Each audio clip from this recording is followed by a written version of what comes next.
Okay, what's going on, YouTube? This is PNG Media News back at you again with another edition of the Concrete and Steel Chronicles. Today, you are in for a super treat. I have my research partner, Joy Natali from the Underworld Legends blog, and I have the one and only Karen Keonis Miller, who's I'm just gonna let her introduce herself, but believe me, you are in for a real treat with this fine individual right here. So Karen, just give the people a little introduction of who you are and some of your many accomplishments. Oh, well, well, they're going to be disappointed now that you've bigged me up like that. But as Mike said, my name is Karen E. Quinones Miller. I'm from New York, specifically from Harlem. I was in the Navy for a while. Then I was a journalist for a while. I worked for 10 years at the Philadelphia Inquirer, which is one of the top 10 major newspapers in the country. Then I left that great job to go out on my own as a writer. And I wrote 8 or 9 books, I think. But we're here today to talk about one of my favorites. Go ahead, Mike. All right. So so today we're gonna be talking about Bumpy Johnson. Now, Yes. Bumpy Johnson, when you look into Bumpy Johnson's life, now you see the spectrum. You have some writers who place him at the way at the end, as being a flunky for the mob. Some place him as a middleman, as broken between the mob and Harlem, and some paint him as the biggest, baddest black gangster to ever live.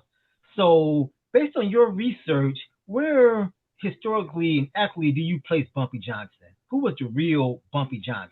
See, the real Bumpy Johnson, he was a gangster. Yeah, wouldn't know how to place him as far as a ranking. But he is the biggest gangster to ever been in Harlem. Okay. And Harlem is New York, and you know New York is the jewel, so we could may as well say the country, okay? But now the thing is, when we talk about gangsters, and let's be clear, because we could say Nicky Barnes, sold so much dope, and Frank Lucas sold it. But see, that's not a gangster, that's a dope dealer. Okay. Bumpy Johnson was a gangster.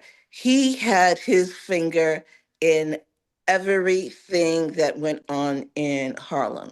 If you wanted to open a speakeasy, Bumpy had his finger in it to get a little offering you protection for it.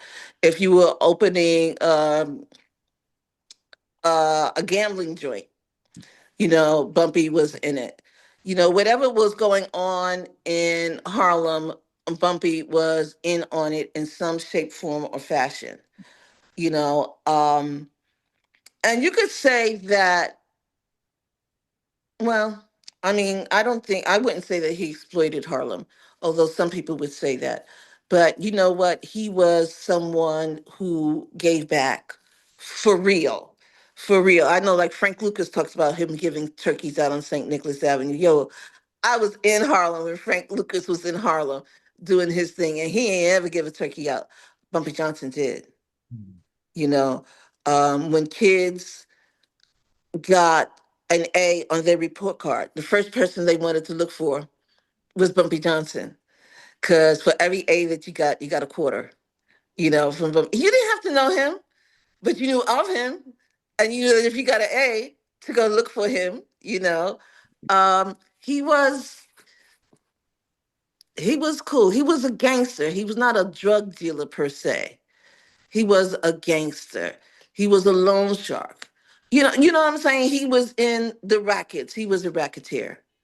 So, and I don't know of any real gangsters that came out of Harlem besides him. And he earned his place in to get where he got as far as having his finger and everything, because he saved Harlem from the stranglehold of the white Jewish mob.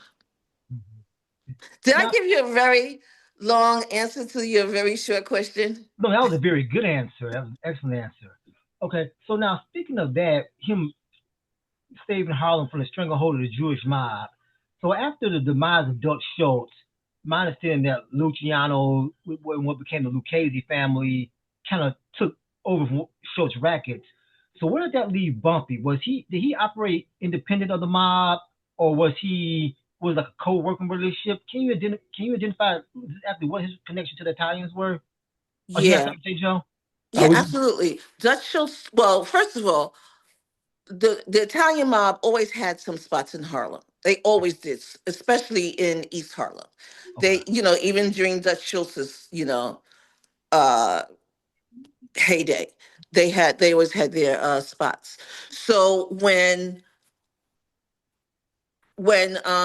Lucky Luciano had Schultz killed, he and Bumpy had a meeting. Because Bumpy had been fighting him for years Schultz for years at this point. So he and Luciano had a meeting. And it was Luciano said that he was going to take over everything, all of the number joints in Harlem, and that he wanted Bumpy to be his, man in command of Harlem. And Bumpy wasn't going for that. So then it was, well, he would take over. Well, what it boils down to finally is that everything that the Italians already had, the Italians were going to keep. Everything that the Schultz had taken over, he could keep, except for the ones who had helped finance the fight between Bumpy and Schultz, like Alex Pompez was had capitulated to Schultz, but was financing the fight against Schultz, along with Madame Stephanie St. Clair. So anyone who had stood up to Dutch in any kind of way, they were independent. They still Okay. stayed independent. Bumpy didn't take them over like Dutch Schultz did, or Lucky Luciano, or whoever. Everybody who was independent before Dutch, they were now independent as long as they had not already capitulated to Dutch. Lucky Luciano took those places, and Bumpy opened up his own bank, Mm, which did not endear him to Madame Stephanie St. Clair, but can't always get what you want. mm. What are you gonna say, Joe? Not to backtrack, I don't mean to correct you, Mike, but you mentioned Lucky Luciano and the Lucchese family. It was Mm. actually Genevieve's family. Genevieve. I- Okay, I got you. but the Got Lucchese family were also very prevalent in Harlem. you. Oh, got you. Yeah, Appreciate the correction. Oh yeah, and very much so on Pleasant Avenue. Joey, you've done your research. and mostly East Harlem, I think. Yes, Pleasant Avenue is East Harlem. It's Okay, it's right. above Lexington, First, Second, and Right, right, Third. right, right, right. Yeah, and mostly they operated out of candy stores. Now, speaking of Madam Queen, now I'm unclear what actually happened to her after the fight was over. Did she stay in the numbers business? I mean, I know she eventually went to jail, got married, all that type of stuff, but I'm unclear as to what place did she have in the numbers business after Schultz's demise. She kept her bank. Okay. She kept her bank. She didn't have a bodyguard like Bumpy Johnson anymore. Mm, And she was pissed at him that he opened up his own bank, but she kept her bank. okay. Then she got married to Sufia Hamid, and she shot him, and she went to prison. And then when she came out, things had changed so much that she couldn't get back to Okay. her original standing, and she actually was put in what's a nice name for the crazy house. Like an asylum. Yeah, she was put in an asylum in Long Island. Mm, And it was because um she was speaking out against the police and all of that, and to them it was like, you must be crazy, for doing this, and it was the city that committed her. mm, It wasn't her family or anything. It was the city that committed her. It's a sad ending to a proud woman. It's yeah. very, very sad when I found out. Okay. Now, to your knowledge, Oh, by the way, uh huh. You're the first person I've told this to. Oh wow, I Most people, appreciate I tell them I don't know what happened to her. wow, I appreciate the honor of getting that Yeah, information. yeah. Thank you. Now, speaking of the fight for the Hmm. numbers control of Harlem, now to your knowledge, how did it take place? Was it real shoot 'em up, bang bang, or was it more?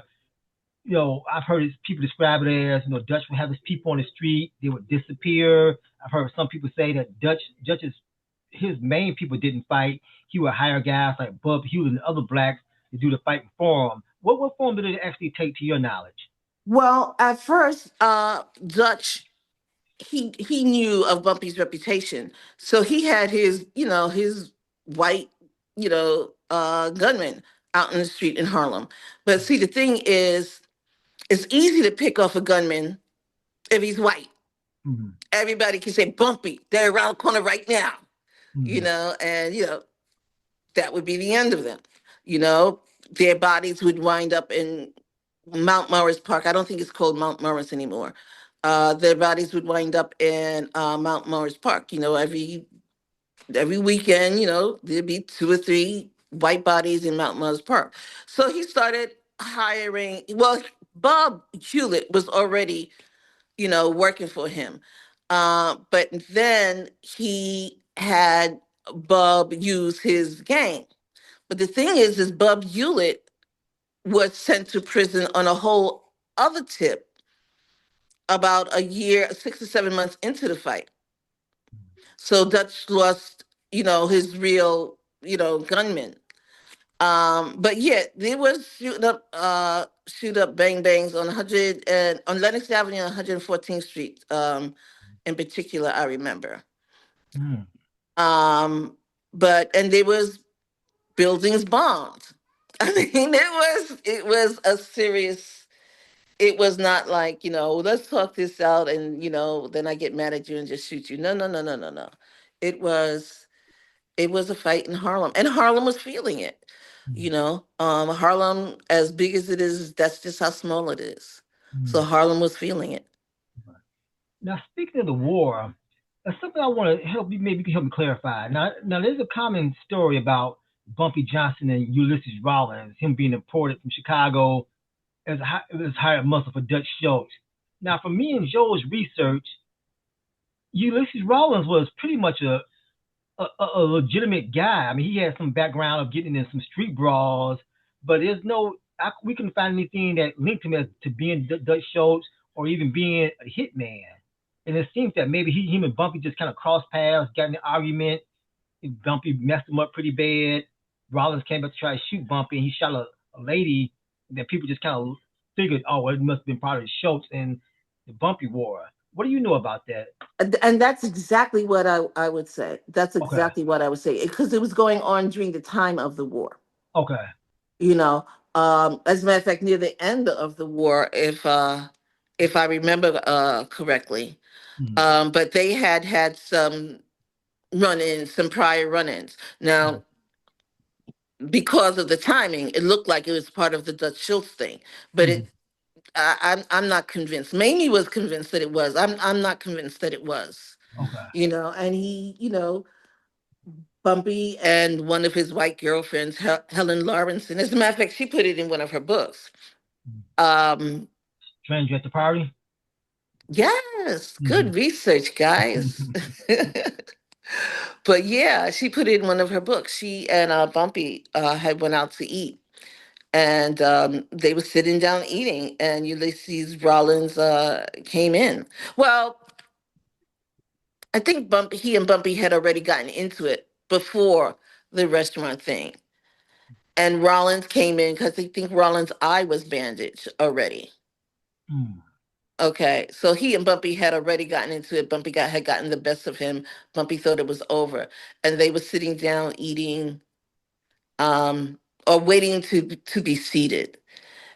And oh no, no, no. Okay, I have to correct myself. I'm sorry, guys. That's all good. Yeah, no. This is how Rollins' eye got messed up. He came in. They were waiting to be seated.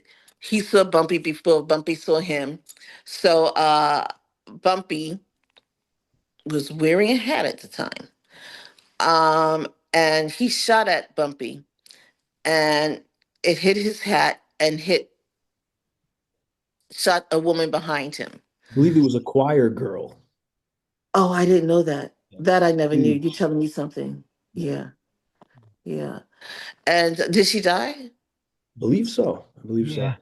so. Okay, all right. So yeah.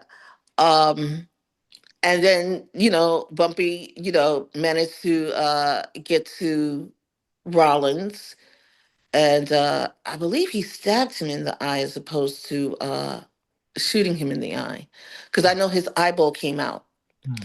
and was being held by the ligaments. Mm. And afterwards, when they were seated, Bumpy decided to get spaghetti and meatballs in honor of the injury. I don't know. I'm sorry. I love him personally. I do love him. So I can't make any excuses for that. That's just who he is. What can I say? Right. Okay. Now, I'm going to jump around a little bit. And then I got like two questions in one. I remember reading the article. I don't remember which one it was, but it talked Mhm. about a little girl being picked up in a car coming off the subway. That little girl name was Karen. And now, how did that tell that story? And how did that come about? And did that eventually lead you to having that connection with Mamie to write the book? Help her write the book. Well, see, here's the thing. I had met him before that, Okay. but I had met him as Mr. Johnson. Okay. When I was 8 years old, I was, I was in Harlem and going to PS 84 on 116th Street. And I was picked along with two other black children to go to a school on the Upper West Side, which was all white. So the school was all white.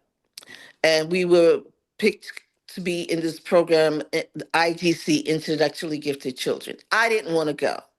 I didn't want to go. I had never been around a bunch of white kids. Didn't want to start now. But one of my mother's friends named Madame. Now, I know in your research you probably know that the number queens in Harlem were called madams, or they were called queens. Mm. Stephanie St. Clair was the only one that was called Madam Queen. Mm. Okay, because she had reached that stature. Okay, but my mom's who we all just called Madam, um, was started gushing over me when she found out that I had gotten to the IGC program. And she was like, "Oh, well, we have to reward little KK. Don't we have to Margie, my mother's name. Let her ride around with me one weekend just to show her how special she is." Have you guys heard this story already? Not like this. This is the best version of it. No, keep going, please. Okay. Okay. So riding around and rewarding Miss KK, or KK, was me sitting in the back of her black Cadillac, which was a big deal for a black woman to have a Cadillac back in. This would have been 1967, 68. Big deal. And what it was is she kept me in the back seat while she went and collected from her spots. But when she collected, what she would do is she would leave me in the back seat with the windows rolled up and the air conditioner turned off. And it was the summer. I was Mm. not enjoying myself at all. Okay. And then about the ninth spot, she took me to an apartment building known in New York as Graham Court. Have either of you guys ever heard of it? Mm-mm. I don't know if you remember the movie Sugar Hill. Yeah. Well, remember that big apartment building with the different entrances? It looked Mm. like a grand apartment building. It's on Okay. 16th Street and Okay. Lenox Avenue. Yeah. So it was the Grand Court. And I mean, as a kid, I already knew that if you lived in the Grand Court, you had money. Mm. So she knocked on the door, and some big burly black man with a hat too small uh, let us in and said, in the back. So she had me sit on the couch, She went in the back. Well, then I hear arguing. And I hear Madam say, no, no, no, it's not like that. I tell you, it's not. And the man was, whatever he was saying, it was like a growl. You better, I'm not sure, and all of this, right? So I was like, oh, God, I hope Madam's okay. So then a little while later, Madam is coming out, toward the living room where I am, and she's saying, no, but I'm saying, and then the man appeared, and his finger was like in her face saying, and if I, and then he saw me out the corner of his eye. And he said, well, hello. Total change of voice. How are you? And so Madam says, oh, Bumpy, let me introduce you to my goddaughter. I was not her godchild. Little KK, you know, and she just got into the IGC program, the Intellectually Gifted Children's Program. And she's going to be attending a school on the Upper West Side because she's so smart. And Mr. Johnson, she introduced me to him as Mr. Johnson. So Mr. Johnson said, well, is that right? Wow, little Miss KK, we got to reward you, don't we? And I'm thinking, oh, God, another car ride, And he says, no, no, let's sit down and have some ice cream. And he had one of the guys, because the four guys were in there playing poker, or actually Georgia Skin, while I was in the living room. So one of them went and got ice cream and served it to me and Mr. Johnson. And I was kind of like picking at mine. He said, don't you like ice cream? I said, yeah, but I don't like vanilla ice cream. I like chocolate ice cream. And Madam said, KK, don't you be rude. And Mr. Johnson said, no, no, no, no, no. I like a young woman that knows what she wants. Wow. He sent them out for chocolate ice cream. And then after that, every weekend, Madam would come get me. But now it was only for the last part of her collection when she had to turn it over to the banker, which was Bumpy. Mm. And she would always bring me. And Mr. Johnson was always so nice. He talked to me about Langston Hughes, how he was friends with Langston Hughes, friends with Bojangles and this one. And he just, regaled me with all of these stories and everything. And if it wasn't for him, I don't think I would have finished my education, because I was adamant I was not going to that school. And one day he asked me why I didn't want to go, and I said, the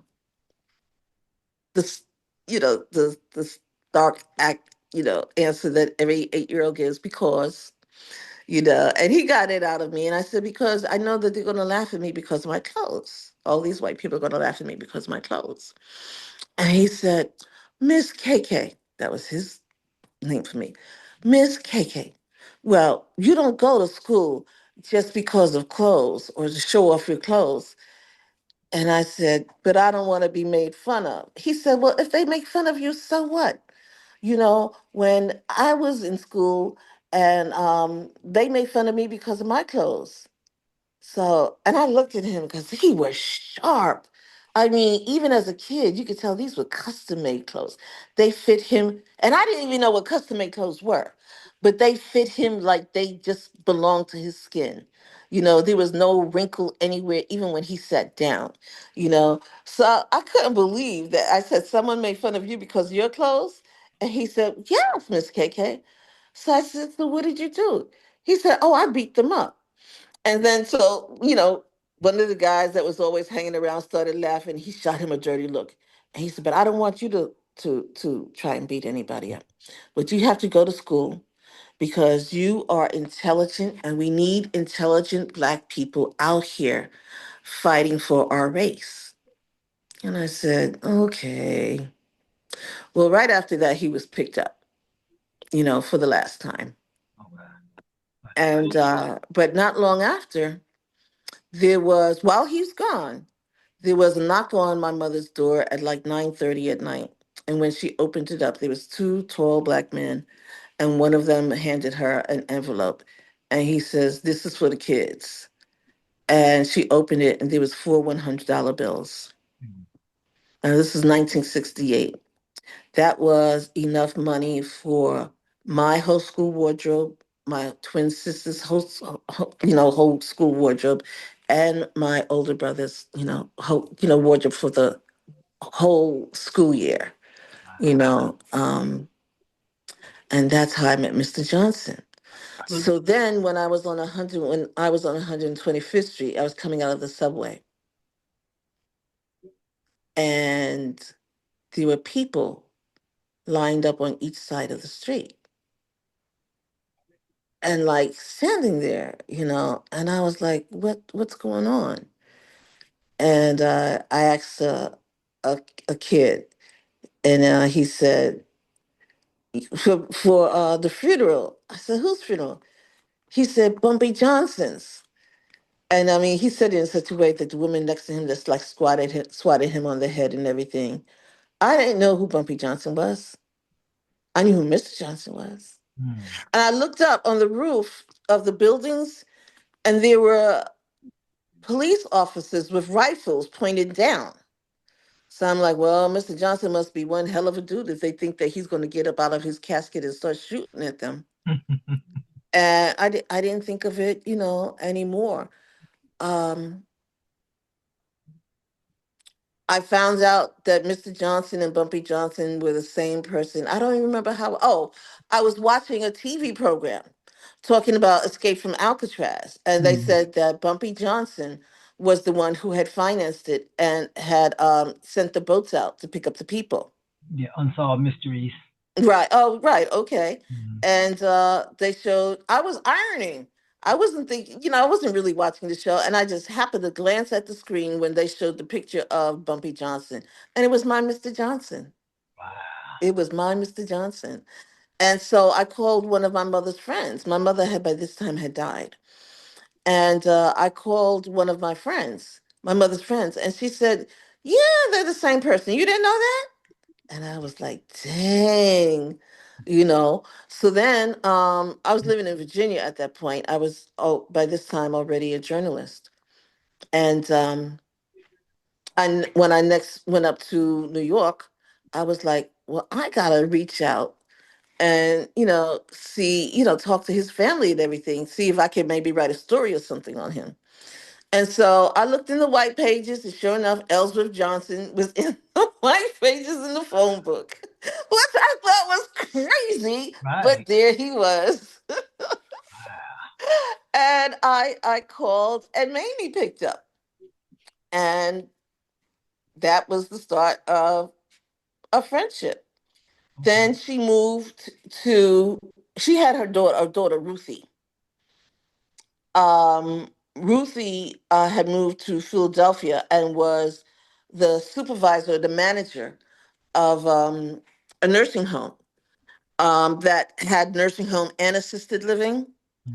So she persuaded Mamie to come to Philadelphia and live in assisted living. But then Ruthie died from a brain tumor. I had a brain tumor right about that same time.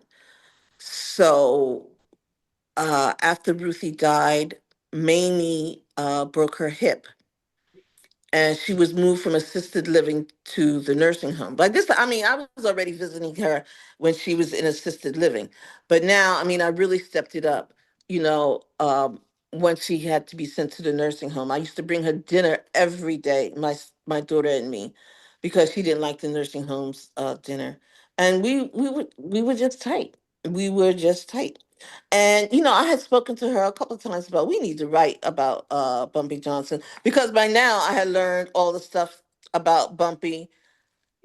I knew that all the stuff that was out there, none of it was true. That his father was the head of some special bank in South Carolina. His father was a fisherman. That he had attended Boys High in Brooklyn and a few semesters at a city university. Bumpy didn't finish high school. I mean, all of the stuff that people had written, Hmm. none of it was true. Mamie knew the real story, and I was like, "Well, let's write." And she was like, "Yeah, yeah, yeah, we'll get around to it." Mind you, she's in her 90s, and Hmm. she's saying, "Yeah, yeah, we'll get around to it." Now, just like Bumpy always called me Little Miss KK, She always called me Karen. She never called me KK like my close friends and family do. Um, but when Hoodlum came out, she was like, "Oh, that's a shame," but she really didn't care. Mhm. But when American Gangster came out, she went ballistic Okay. No, because I'm sorry. Go ahead. no, go ahead. I think you're probably gonna answer what I'm getting ready to ask. Okay, because of the lies that Frank Lucas was telling. Okay. You Now, know, now speaking of that, okay, that's exactly what I wanted to get to. But before I get to that, I just want to clarify. When you said Madam, were you talking about Madam Queen Stephanie Sinclair was picking up her bank? no, no, no, no. It was a different Madam. It was a different madam. And that's why I was saying that all of Some were the Madam, some were Queens, and some were Madam. She was just Madam Queen. she was the only Madam Queen. Okay, I just wanted to make sure the listeners understood that. Okay, Okay, yeah, she was the only Madam Queen. So this was another number banker okay, or got number controller. There's you. the player, there's the runner, there's the controller, and then there's the banker. So she was a number controller. Now, I know you don't necessarily can't necessarily read Mamie's mind or anything like that, but what was it about Frank Lucas's story that got her so upset? Because I thought Hoodlum was like the worst depiction of Bumpy, or one of the worst ever. I mean, that was like a horrible movie. And Yep. I And mean, to me, Frank Lucas, I mean, this way I looked at what he did, over exaggerating his position, was like, okay, he's trying to be big in the criminal world. Well, why not over exaggerate his position about Bumpy? I mean, he is a drug dealer, so he's not known for his integrity. So, what was it about his story that just really grinded Mamie's gears? well, Hoodlum didn't bother her at all because it was such fiction that Mm-hmm. it was like, oh, ha, ha, ha. Everybody Okay. who knows Bumpy knows that that's not Bumpy. Ha, ha, ha. Okay. Um, do you know who Dr. John Henry Clark is? Mm-hmm. Okay. Hoodlum bothered him, Okay. Explain. because I know this is often a little tangent, but Hoodlum bothered him because he said, they have all these movies with the white people, criminals, and they're racketeers or they're gangsters. But when it comes to us, all of a sudden we're hoodlums. Oh, he Mm-hmm. was so upset about that title. And he knew Bumpy and really liked Bumpy too. But anyway, moving right along. Um, so Hoodlum didn't bother her because it was just fiction. It was like, you know, it, she didn't care, you Okay. know.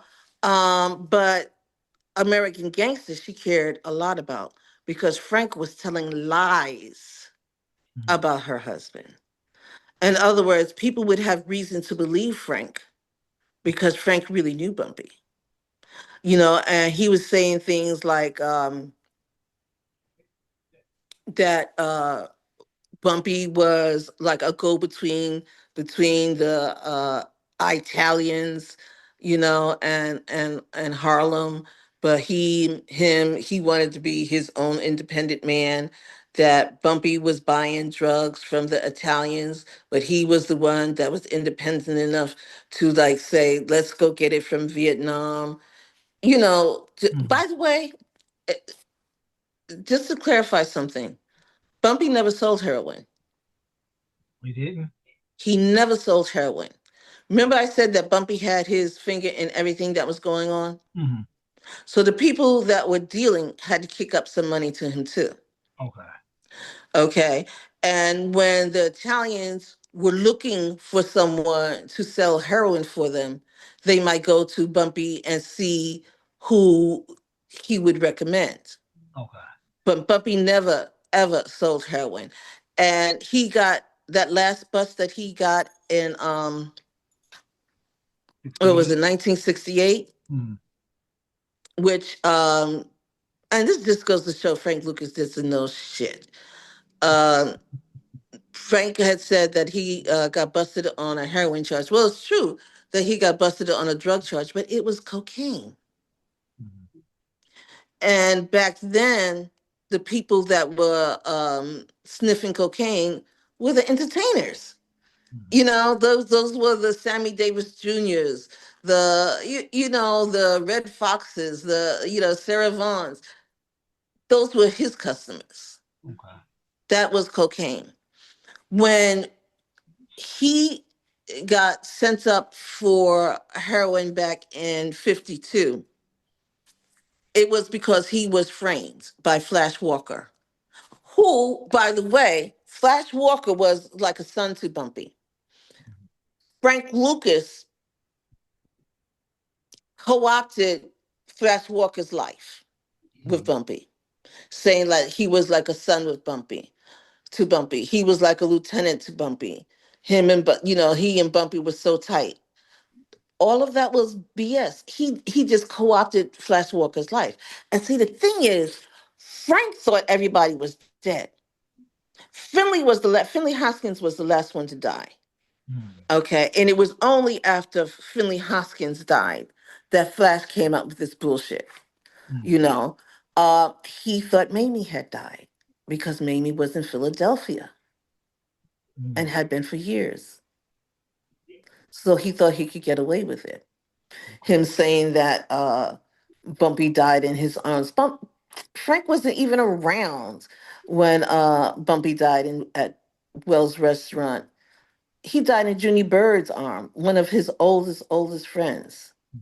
You know, and I mean, and it's not that Frank didn't know Bumpy, but according to Mamie, Bumpy never really trusted Frank. She said that Frank might have driven Bumpy around a couple of times when his normal driver wasn't around. So he might have taken Bumpy on a couple of places if, Bumpy walked out the door and Frank was there or hanging around. He'd say, all right, drive me up here and throw him the keys. Mm. Does anybody, do either of you know the first televised interview that Frank did on TV about his relationship with Bumpy Johnson promoting the movie American Gangster? Mm.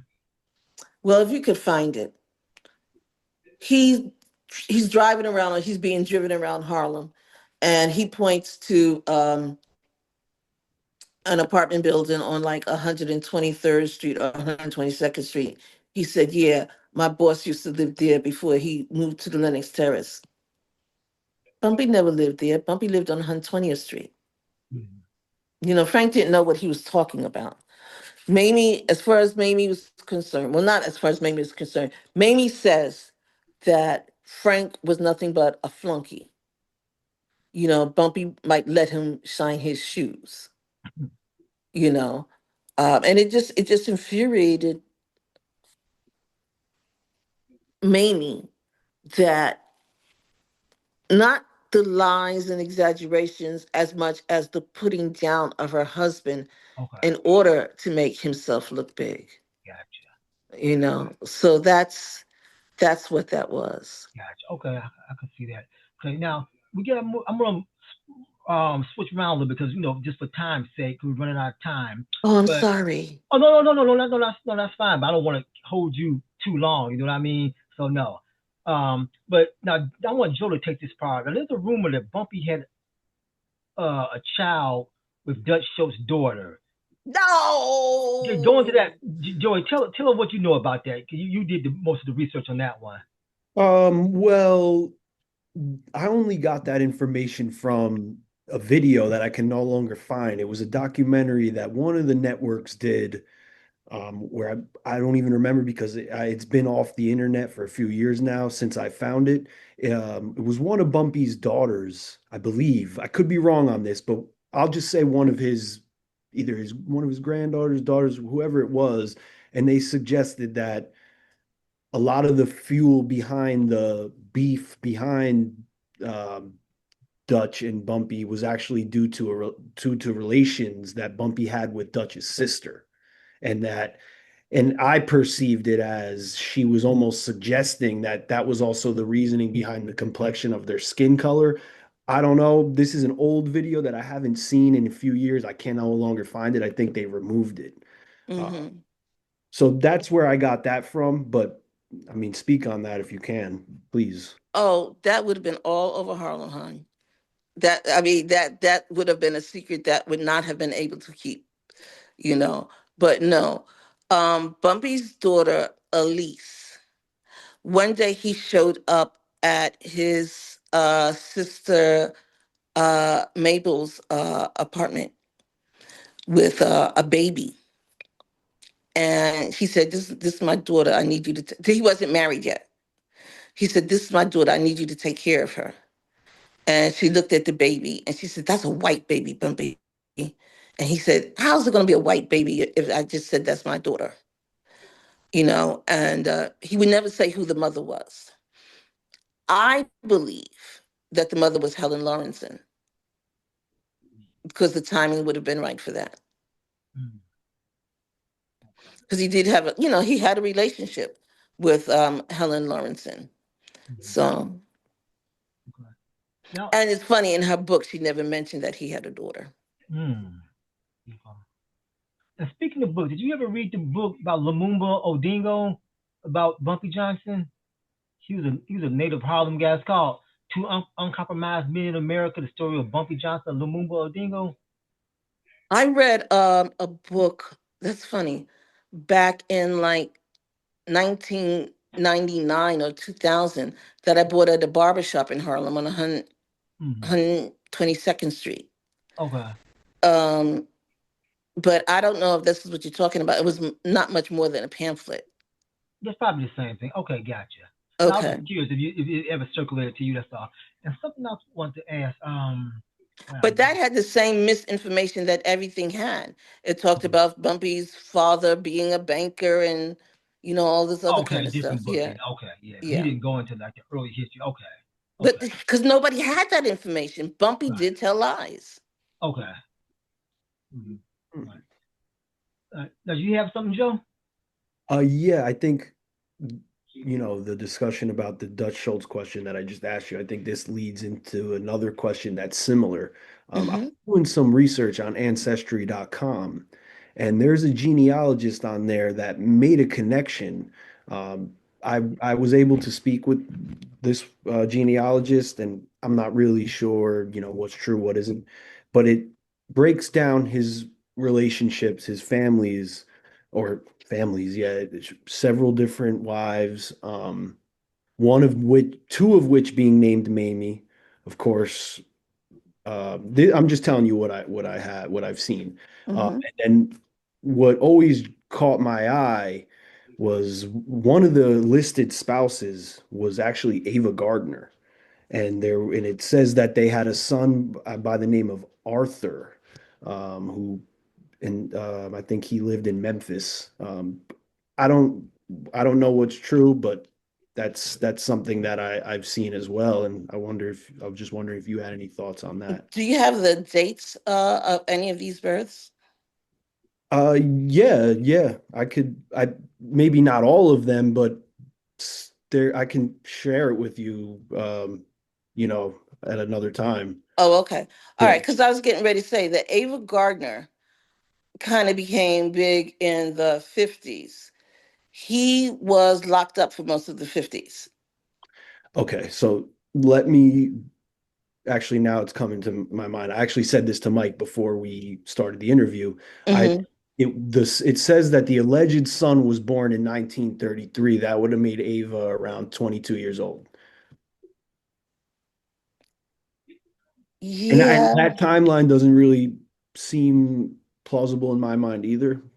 Yeah. I'm just picking your brain on it. I'm not saying I believe it or not. Okay. That he was born in 33, This this child that was allegedly their child, yes. was born in 33. He got out of Sing Sing in 33. Okay. So it would be highly unlikely, since he would have had to have been pregnant before he got out.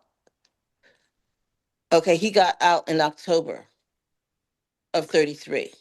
Okay, I'm gonna have to backtrack on that and look. Okay. Yeah, and get back to me on it. And as far as the two Mamie things, I bet if you look into it, it's really one with one spelling MAI or MAMIE and another one MAYME. Mm. Um, and look at the addresses, and I'm you'll gonna have to probably look. see.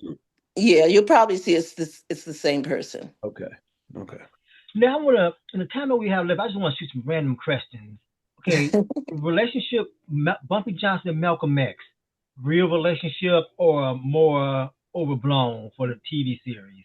No, it they didn't have a relationship. They knew who each other were and Okay. they respected each other. And Bumpy offered him bodyguard protection, Oh, okay. and Malcolm turned it down. Gotcha. Okay. And Bumpy did pay for his funeral. Is that true? Yeah. Okay. All right. Another question. Okay. Now you mentioned earlier about the Alcatraz. Did Mamie ever talk about that? Like did Bumpy Johnson ever say, "Yeah, I know that those guys did make it" or anything like that? As far as the escape that he helped with, like Yeah, no. Um she said that he never mentioned it, but okay, and when anytime anyone brought it up, he was like, "Well, maybe I did, maybe I didn't." So hmm I don't know. okay, gotcha, gotcha, and I mean, and me, based on someone saying something like that, I mhm, would say he didn't. okay, But like if you want to give me the credit, I'll take it. okay, But gotcha, I don't know for sure. okay, all right. And now, as far as some of his contemporaries, like earlier you mentioned, like he was a real gangster, so people like Red Dillard and guys like that. So were they just mostly drug dealers in Harlem and Dillard not was a having their pimp. hands in a lot of stuff? Oh, Red Red Dillard was a Red pimp. Dillard was a pimp. Oh, okay, okay. Yeah. Red Mm-hmm. Dillard Morrison was a pimp. Mm-hmm. Um Bub Hewlett, even Bub Hewlett wasn't a gangster. He was a bodyguard, Mm-hmm. and an enforcer. Mm-hmm. Um And did guys like that, did they kick up a percentage to Bumpy to operate in Harlem, or they just oh hell no. didn't? Okay, No. Well, Dillard, now remember, he didn't meet Dillard until he came out. okay, Um, so yeah, and see, and the thing is, most of the pimps would, but no, I wouldn't say that Red Dillard would. all right. I've been talking to Dillard's son. Mm-hmm. We've talked, a couple of times about the relationship between the two of them. Mm-hmm. Okay. Now, were there other people like that operate? Okay, let me okay, try to paint a picture of me. So when Bumpy was in Harlem, I know when he was in Harlem, so the other guys, did he just have his section of Harlem, or did he have all of Harlem, and people had to pay tribute? I mean, how did it actually run in Harlem? Can you repeat that question? I'm Okay, sorry. so a lot of people have said like Bumpy was like the king of Harlem, the godfather of Harlem. Yeah. So when he was operating, Hmm. you had other gangsters coming in or other racketeers or whatever you want to call them. So what Hmm. was his relationship with them? Did any of them have to kick up to him, or did he just have his section? They had their section. It was a you stay out of my house, I stay out of yours. What was his No, relationship with guys there like was that? nobody on his level, so everybody would have had to have paid tribute. He had a spot. I'm trying to remember the name of the bar on 135th Street and 5th. There's a bar, not La Familia, not Smalls. I can't remember the name of it. If when I remember it, and I will, I'll give you a call and see if you can Well, spice it in or something. Um, but he that's where he held court, okay, and that's where people pay their tributes. He would okay, never do it in Mamie in his apartment in the Lenox Terrace. This little bar, as a matter of fact, was like connected to the Lenox Terrace. I wish I could remember the name of the bar, but mm, that's where he held court. okay, all right, And people and racketeers from out of town that had to do business in Harlem would make sure that they saw him there and let him know what was going on. Anything that was going on in Harlem, he had to know and he had to get his kickback.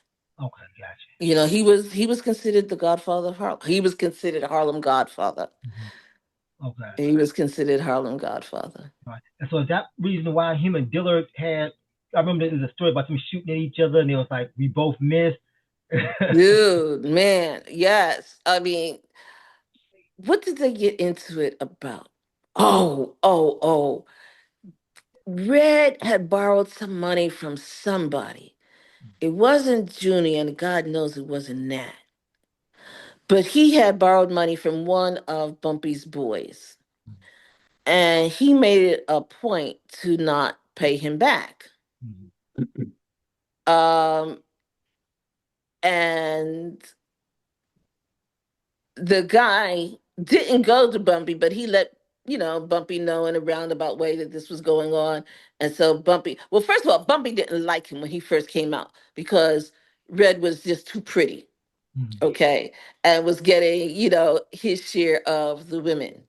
Okay, understand Bumpy was married, but yes. Okay, so Bumpy didn't like Red before Red didn't like Bumpy, because when Red first met Bumpy, he was like, "Hey, how you doing, man?" And Bumpy was like, "Yeah," So that was on Bumpy's part. Okay, so then Red borrowed this money from this guy, and the guy let it be known to Bumpy that Red didn't pay him back and had kind of called him out or something. Um, and so Bumpy wanted to go after him, but Nat and Junie were like, no, if you do that, you're punking your own man, because you're you're letting people know he couldn't handle his own business.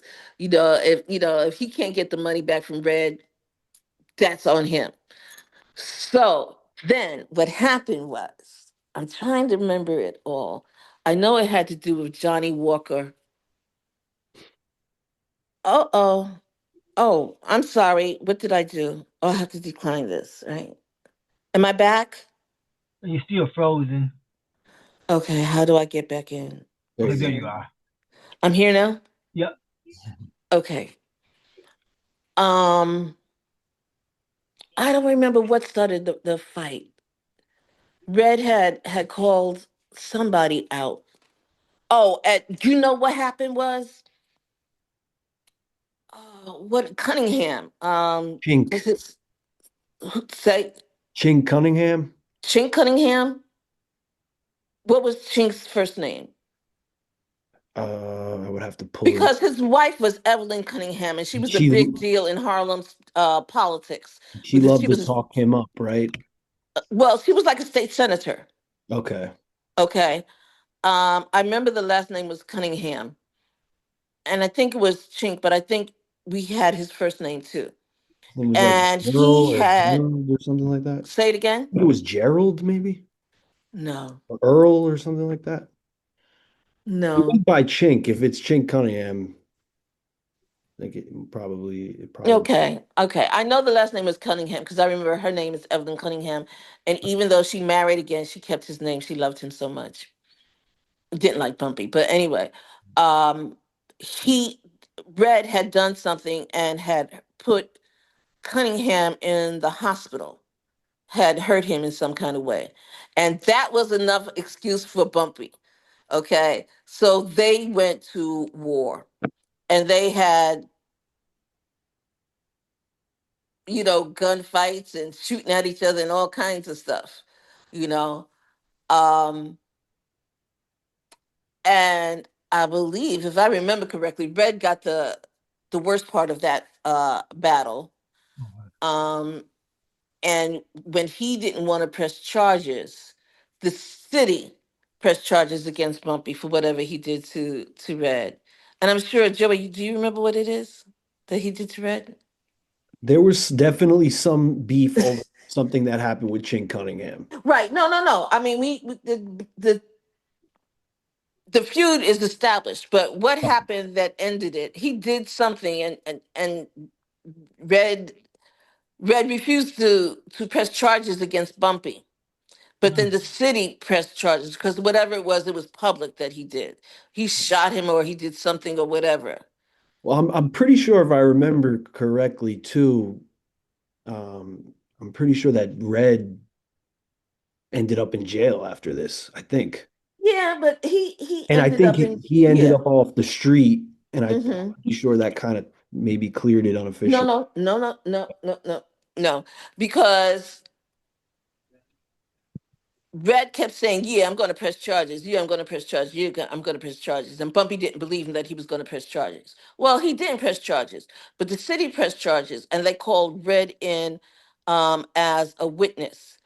And Red got on the stand and said, I can't remember a damn thing. And, and that, I mean, that's how gangsters supposed to do. Mm, When Bumpy got shot up by that boy, Red Hawkins, in 52, he wasn't going to tell anybody, who did it and it was for him to handle, you right. know. So, yeah, no, Red did go to prison after that, but not because of that, because of something else. Okay. Wow. All fascinating. All right. I don't So, know. I don't know what made it exciting enough, but what I'm oh telling no, you is that the was true plenty stuff. exciting. No, it was plenty exciting. I really enjoyed that story. So, in the closing time that we have, Joe, you have any other questions? Yeah, I just would like to run a couple names by you that are a little bit lesser known to the public that Okay. might be familiar with you. Hmm. Um, so Big Joe Richards. They say that some people claim that Bumpy might have came up or started off under him or as one of his lieutenants, employees, whatever you want to call it. Does that name ring a bell to you? No, what year would he have been He's around? early. He's early. And he had a brother named Jake. And he was a big time racketeer type figure in Harlem. Some No, people say that he came, Bumpy was under him. Okay. Next name, I actually had Chet Cunningham on my list, so I'll skip him. How about the Ross brothers? Do they ring a bell to you? no, Okay. And then the last name I have for you is guy that went by the name of Skeets Hoffler. Is that name? They called him Raider Man. no. Okay, just curious. Yeah, no. And so, so last thing I wanted to ask you. Okay, you've been a journalist law after that bumpy era. What really became of the numbers game? I know eventually you had the state lottery and stuff like that, but I understand in New York, well, a lot of states, but especially New York, numbers are still pretty prominent. Is that factual or more mythology? No, it's factual. I mean, the state lottery, it really messed us up. I Mm, mean, and in Holland it was like, dang, a black man can't have anything. mm, Because the whole thing is the numbers thing was undercover for so long, mm, until Casper Holstein had gotten kidnapped. mm, None of white America knew about the numbers game. right. But when Casper Holstein got kidnapped, and I think it was 1929, Mm, the New York Times found out about it because the guys that would kidnap him, which were under Dutch Schultz, there was mm, two Dutch Schultz guys, Vincent Cole and somebody else. When they kidnapped him, they said that they wanted $25,000 for his release. mm, Well, they said Holstein's family or people said, "All right, we'll get you the $25,000." Well, this was on a weekend, so then these Jewish guys were like, "Well, wait a minute, how are you getting $25,000 on a weekend? You're not getting it out the bank." They upped it to 100,000, and they were still able to get the money. So that's when Dutch Schultz got hip to how much money the numbers bank was, number running was making. mm, That's how the whole thing came out. All of it was because of Casper Holstein being kidnapped. Okay, so then Dutch Schultz wanted to take over the numbers game, and then and later state lottery came in. But before that it was a Cuban and a black man's thing. mm. Oh, can I say one thing? I Yeah, know what I sure. wanted to talk about. Oh yeah, Okay, all right. So we know. Okay, I'm going back. Okay, that's so cool. Stephanie. All right, Madam Stephanie Sinclair. Hmm. Okay, Bumpy became her bodyguard, but this is how he became her bodyguard. Bub Hewlett was one of the Harlem bad men. Okay, from when Harlem was just becoming Harlem and black people were just coming in and establishing themselves. The white store owners would get white guys from Hell's Kitchen to come in and bust up their stuff. So Harlem started paying men like Bub Hewlett and Blue Rainier and different people, to be their Harlem bad men. And they cleaned it up. They cleaned up Harlem and whatnot, but they were still, extorting, a little bit, whatever. So Bumpy worked. I wouldn't say worked for Bub, but like if Bub had a protection contract with one dealer or one banker, and he had to lay off work, he would lay it off to Bumpy. So Bumpy and his crew. So they laid off a contract for a guy named Alex Pompez. Okay, I love this story. I love this story. I love this story. They laid it off to Alex Pompez, right? So Bumpy and his crew. This particular night, it was just Bumpy and Nat Pettigrew, one of his main men. And as they're coming out of Pompez's house, a guy comes and pulls a gun on Pompez. So Bumpy, he was always really good with a knife. So he, and guy's gun is on the ground, and so is the guy. A police officer sees what's happening. Nat is in the car. Bumpy pushes Pompez in the car, and he blocks the door as the officer is saying, "What happened?" Bumpy saying, "I don't know. I just got here. Dude was laying on the ground." So the officer wanted to talk to Pompez. And Bumpy was like, "He doesn't speak any English. He doesn't speak any English. He's Spanish." And the cop is saying, "Well, let me at him and let me see," right? So he and Bumpy start fighting. Okay. Meanwhile, and Bumpy's telling Nat to get the hell out. So Nat did. So 3 cops later, Bumpy's in jail for felonious assault, attempted murder, assault on a police officer, all this kind of stuff. Well, Pompez, being grateful and having a lot of money, remember he's a banker, he gets his lawyer out the next day. Everything is dropped to a disorderly conduct charge. Okay. Alex Pompez, you can look him up, is in the Baseball Hall of Fame. Not because he was a player, but because he was a scout for the New York Giants, and even when they moved to San Francisco and became the San Francisco Giants. So when people know Alex Pompez, they don't know about this part of his life. But that's how Madam Stephanie St. Clair got hip to Bumpy, because, now all of the bankers wanted Bumpy, because Bumpy showed that he would put his life on the line and, risk getting put in prison in order to protect whoever he's supposed to be protecting. So everybody wanted him after that. And at first, Stephanie St. Clair just kept him, like protecting her spots. But later, they formed a relationship and he became her. And when I say relationship, I don't mean a romantic relationship, but, they formed a relationship and he became, one of her personal bodyguards. And that's how she knew how crazy Bumpy was, and knew that when Bumpy came out, the Shills was going to be going out. So I just wanted to tell that story. That's one of my favorite stories. That was an awesome story. I'm glad you shared that. I had never heard that one Okay. before. Wow. Well, that's about all the time we have for this evening. But before we close, can you are there any book? Do you have any forthcoming books or lectures or people? Where can people keep up with you at? I haven't written any books in the last 10 years almost. Okay. I hope to be I am writing a book, in the process of writing a book now. Okay. Fingers crossed. Mm.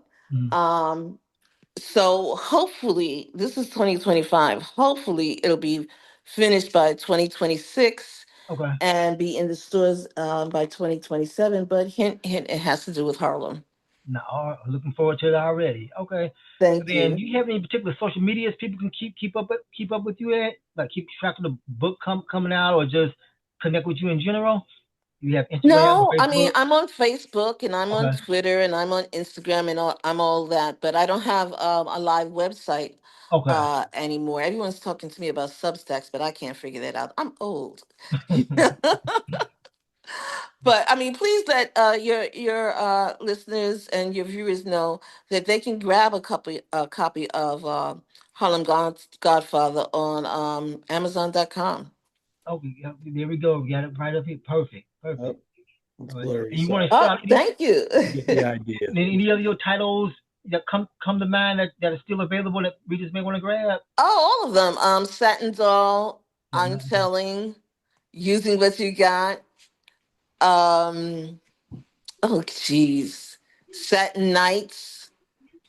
Oh, one of my favorites. I'm looking at it right now. Passing, about a black woman who decides to pass for white. Okay. Um, I can't even think of all of them. Okay. But they're Oh, an all angry available. ass black woman. An Okay. angry ass black woman, which is semi autobiographical. Okay. All right. And they're all available on Amazon? They are all available on Amazon.